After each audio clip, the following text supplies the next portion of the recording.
Hello, हाय, नमस्कार। कैसे हैं आप सब विनर्स? आई होप आप सब बहुत अच्छे होंगे। हर हर महादेव। सावन का थर्ड सोमवार है आप आज। आई होप आप सब ने फास्ट रखा होगा, नहीं रखा होगा। अगर किसी को मेडिकल प्रॉब्लम है तो उसके लिए कोई ज़रूरी नहीं है, बट अगर आप एक स्वस्थ इंसान हैं तो कोशिश करिए कि महीने में एक दो फास्ट आप रख लें। आपको पता है जब हम फास्ट रखते हैं तो क्या होता है, हमारी बॉडी ऑटोफेजी करती है। फास्ट रखना आपके स्पिरिचुअलिटी के लिए भी और आपके फिजिकल बॉडी के लिए, दोनों के लिए बहुत अच्छा होता है। और बिलीव मी, आप फास्ट रखो ना, उस दिन सबसे ज़्यादा एनर्जेटिक होते हो आप। उस दिन सबसे ज़्यादा एनर्जेटिक होते हो। 9 दिन का, मेरी एक फ्रेंड थी, 9 दिन का फास्ट वो सिर्फ लॉन्ग पे रखती थी और सबसे ज़्यादा एनर्जेटिक होती थी। और 9 दिन के पूरे 9 के 9 दिन वो ऑफिस भी जाती थी गुड़गांव में। तो एनर्जी बहुत मिलती है। और जिस 10वें दिन जब वो खाना खाती थी तब वो फ्लैट हो जाती थी, सोती रहती थी दिन भर। तो स्पिरिचुअल के हिसाब से भी और आपके फिजिकल बॉडी के हिसाब से फास्ट रखना बहुत अच्छा माना जाता है। ठीक है, चलो जी, आज की क्लास शुरू करते हैं। अभी अपन क्या बात कर रहे हैं? स्वर विज्ञान के बारे में बात कर रहे हैं इस सीरीज में। स्वर विज्ञान सबसे ज़्यादा इम्पोर्टेंट और सबसे ज़्यादा इफ़ेक्टिव होता है जब आप कॉन्शियसली अपनी सांसों पे ध्यान देते हो और उसके अकॉर्डिंग काम करना शुरू करते हो। हमारी सांसें क्या हैं? हमारी सांसों को कोई वैल्यू नहीं है। एक तरह से कहो तो बहुत ज़्यादा वैल्यूएबल है और एक तरह से कहो तो कोई वैल्यू नहीं है। क्यों? क्योंकि ये हमारे हाथ में नहीं है ना सांसों का लेना, वो अपने आप काम करता है। इसका पूरा दारोमदार, पूरी बागडोर ईश्वर के हाथ में है। जिस चीज़ की वैल्यू नहीं होती, अगर सांसों की वैल्यू, सांसों का बागडोर हमारे हाथ में होता ना, तो हम डेफिनेटली भूल जाते कि हमें सांस भी लेना है आजकल की बिजी शेड्यूल में। या फिर हम किसी को हायर करते कि भाई तू हमारे लिए सांस ले। इसलिए भगवान ने इसकी बागडोर अपने हाथ में ही रखी हुई है। ठीक है, जिस चीज़ की वैल्यू नहीं होती है ना, वो सबसे ज़्यादा वैल्यूएबल होता है। हवा हो गई, ऑक्सीजन, पेड़ पौधे। कोविड सेकेंड वेव में सबको पता चल गया कि ऑक्सीजन और पेड़ पौधे कितने ज़्यादा इम्पोर्टेंट है हमारी लाइफ के लिए। बट स्टिल वही हाल हो रहा है, पेड़ कट रहे हैं और टेम्परेचर 50 के पास पहुंच रहा है। पानी, ये सब बहुत ज़्यादा वैल्यूएबल है जिनकी कोई वैल्यू नहीं है। आज पानी खरीद के लोग पानी पी रहे हैं, लेकिन गंदा करेंगे, पेड़ काटेंगे और छुट्टियां मनाने पेड़ों के वाले जंगल में ही जाएंगे, है ना? तो थोड़ा सा उन चीज़ों की वैल्यू करना शुरू करो जिस चीज़ की वैल्यू, मतलब जिस चीज़ के पैसे नहीं दे रहे हो आप, जो फ्री है, जो सबसे ज़्यादा वैल्यूएबल है, वो सब फ्री है आपके लिए। ठीक है, तो स्वर विज्ञान के बारे में आपको बताती हूँ, कुछ आपको टिप्स देती हूँ आज। पहले तो कोशिश करो कि जब भी आप रात में सो तो रात के 2 घंटा पहले खाना खा लो। 2 आवर्स पहले खाना खा लो। 10 बजे अगर सो रहे हो तो 8 बजे तक खाना खा के ख़त्म कर लो। ठीक है, और जब सो तो लेफ्ट करवट लेके सो। लेफ्ट करवट लेने से क्या होगा, आपका जो ये सूर्य नाड़ी है वो एक्टिव हो जाएगा। और सूर्य नाड़ी क्या होता है, डाइजेशन के लिए बहुत अच्छा होता है। अग्नि, सूर्य, सबसे अच्छी चीज़ डाइजेशन के लिए सूर्य नाड़ी होती है। आप जब भी खाना खाओ ना, आप कोशिश करो, अगर याद आ जाए, वैसे तो धीरे धीरे ये रूटीन में बनेगा, अगर आपको याद आ जाए तो अपना लेफ्ट नॉस्ट्रिल बंद कर लो। राइट नॉस्ट्रिल से जब आपका एक्टिव हो तब आप खाना खाना शुरू करो। देखो आपका खाना डाइजेस्ट भी होना शुरू हो जाएगा।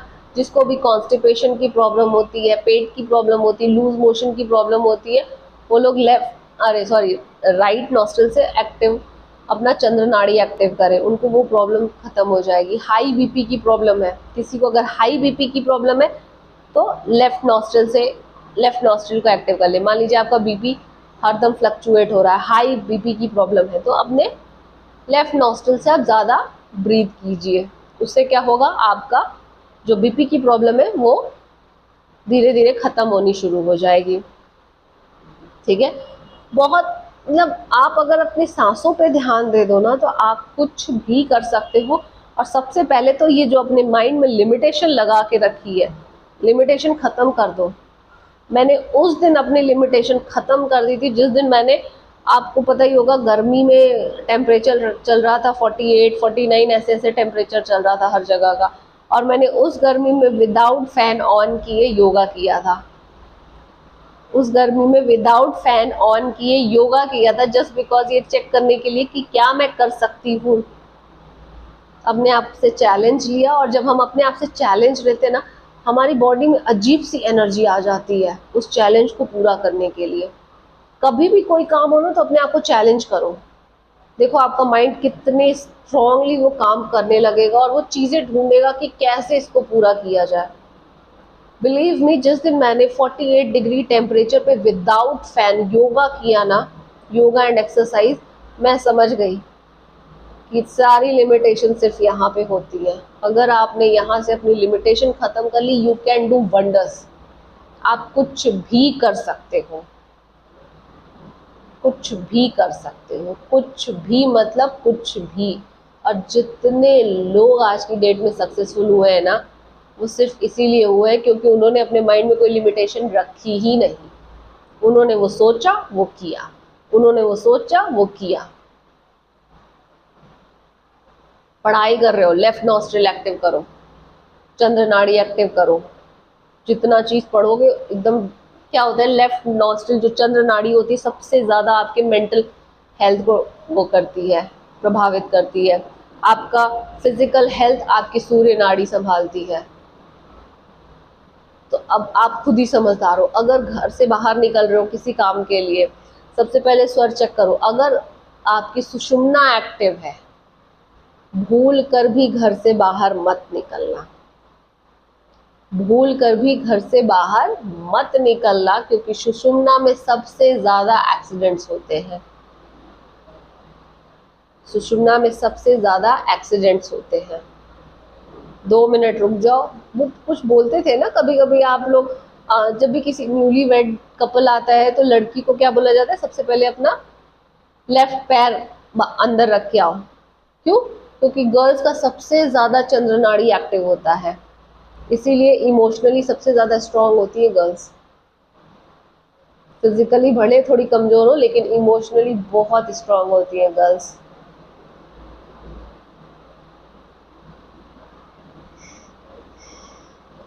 तो थोड़ा सा कॉन्शियस लाइफ जीना शुरू करो, और लिमिटेशन तो खत्म ही कर दो। कोई लिमिटेशन नहीं होती है, कोई लिमिटेशन नहीं होती है। लिमिटेशन सिर्फ हमारी बनाई हुई होती है, और आसपास की सिचुएशन और जो सर्कमस्टांसेस हमें दिख रहे होते हैं उसके अकॉर्डिंग हमारा ब्रेन लिमिटेशन बना लेता है। अदरवाइज कोई लिमिटेशन नहीं है। कल के वीडियो में मैं आपको मनी से रिलेटेड कुछ टिप्स दूंगी स्वर विज्ञान के लिए। स्वर विज्ञान मैजिक कर रहा है, मैजिक।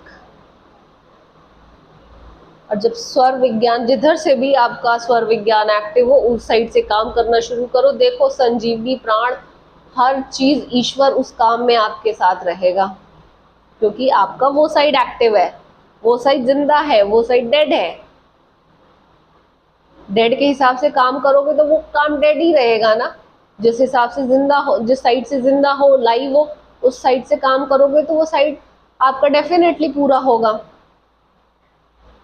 वो काम डेफिनेटली पूरा होगा। अब कोई भी आपको मेरे से चाहिए होगा किसी काम के लिए कि इस कौन से स्वर में करना है, तो आप मुझे कमेंट में बता देना, बाकी मैं अपने हिसाब से आपको बताती जा रही हूँ। ठीक है, आज मैंने आपको 2 चीजें बताई।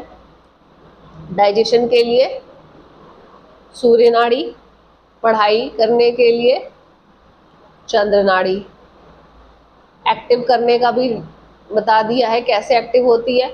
अगर चंद्र नाड़ी चल रही है तो थोड़ी देर चंद्र नाड़ी को बंद कर दो, सूर्य नाड़ी तुरंत अपने थोड़ी देर में एक्टिव हो जाएगी।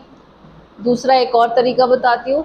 अगर आपकी चंद्र नाड़ी चल रही है और आपको सूर्य एक्टिव करना है तो क्या करना है, राइट हैंड लेना है, मुट्ठी बांधनी है जोर से, और इसको अपने आर्म पिट के नीचे ऐसे दबा लेना है। जैसे ही आप आर्म पिट के नीचे दबाओगे, आपकी लेफ्ट नॉस्ट्रिल एक्टिव होगी, सॉरी उल्टा होगा। अगर आपको लेफ्ट एक्टिव करना है तो राइट हैंड से करना है ये, अगर आपको राइट एक्टिव करना है तो लेफ्ट हैंड से एक मुट्ठी बांध के अपने राइट वाले आर्मपिट के नीचे दबा लो, सूर्य नाड़ी एक्टिव हो जाएगी। तो स्वर, जो भी काम कर रहे हो स्वर चेक करो, उसके बाद अगर कोई डिफरेंट स्वर चल रहा है तो उसको चेंज करो और तब वो काम करो,